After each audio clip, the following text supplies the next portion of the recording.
Hey everybody, I'm Jessica, and I am excited to talk about some more solo games, especially just one today. And thanks again to Ed for having me on his channel to go over what I love to talk about and how I love to play solo games.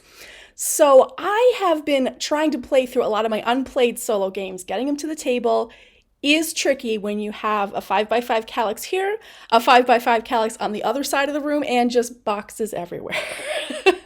So I saw one that we actually picked up to play together multiplayer, me and my husband, and that was actually Tyrants of the Underdark, which you will notice as you're seeing this box here. There's an important piece of information that should say, hey, why are you talking about this? 2 to 4 players, that's not solo.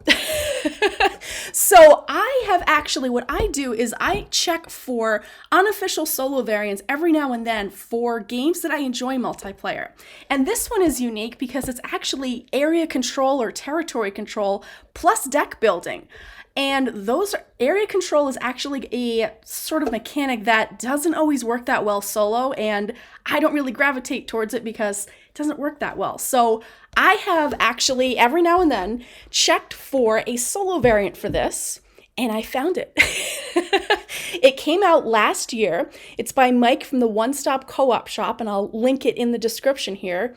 It is one of the awesome unofficial solo variants I've come across. And I say this because anybody can come up with a solo variant. When it's unofficial, fan-made, you don't always know what you're getting. Some of them are great, some not so much. So this one, if you're familiar with the game, there is a fairly nicely sized board with different areas that you're trying to control. You have your different, I have the older version, which actually has like little shields that go out for each different type of faction. There's spies that go out there that actually help with, because there's bonuses for total control of these areas. So part of the game is actually getting your troops out onto the board and spreading out, and there are kind of connections between the areas. Holding up the board is not really possible, but if I look in the rule book just to show you what that map kind of looks like, you can see that there's different areas, there's different connecting routes, so troops are going to have to be deployed there, but there's a limited number of troops that you're going to be able to have. So kind of traversing all over the place doesn't always work. And at the same time, you start off with a couple of, basically you're starting with starting cards. You have your noble, which is going to give you influence to buy more cards from the market, or you have soldiers, who are going to give you some power to either assassinate or deploy troops out on the board. So the starting actually reminded me of Dominion from way back in the day. I used to play that a lot. And it's a simple base deck. The market then is made up of 2 separate kind of split decks, if you will.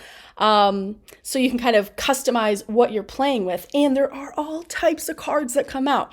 I played this the other day twice, and I had such a good time. I enjoyed this multiplayer with my husband. It was a very strategic game, but didn't take that long. So there's all different cards here with flavor text, really nice artwork. You're building up your deck. But also, I should point out, the other cool part of this is in the bottom, if I can point to the right side, the number in the kind of the rectangle is how many points that card is worth in your deck at the end of the game. The one in the purple circle is if you promote that card, how many points that's worth. And promoting cards is basically, there are cards that say at the end of your turn, promote a card. You take it out of your deck and put it in a special area, so it's no longer in your deck, it's only worth points, but this is a great way to get rid of, like I said, those starting cards that are worth, they're great at the start, but then they go away. And the solo opponent works, basically, what it does is based on what's left in the market every turn. And it was interesting because it was a very simple process to follow. It was, okay, how many guile cards are there? All right, I got to do this. How many ambition cards? Oh, you get all these victory points. And although it's kind of random because it's again based on what's in the market, I had some control over what was going on because I could clear out a couple potentially and maybe have a little bit of an impact on what happened.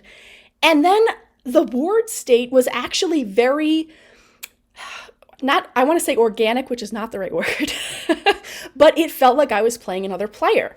Their spies, the solo opponent spies, would go to the cities that are worth a lot of points for control. And I was like figuring out, wait, how do I get my troops in there? You're taking over. And then I also had an instance happen with the central city, which is worth the most. You kind of gain points for having control at the end of each turn. So I was trying to get 3 victory points every turn just for having total control there.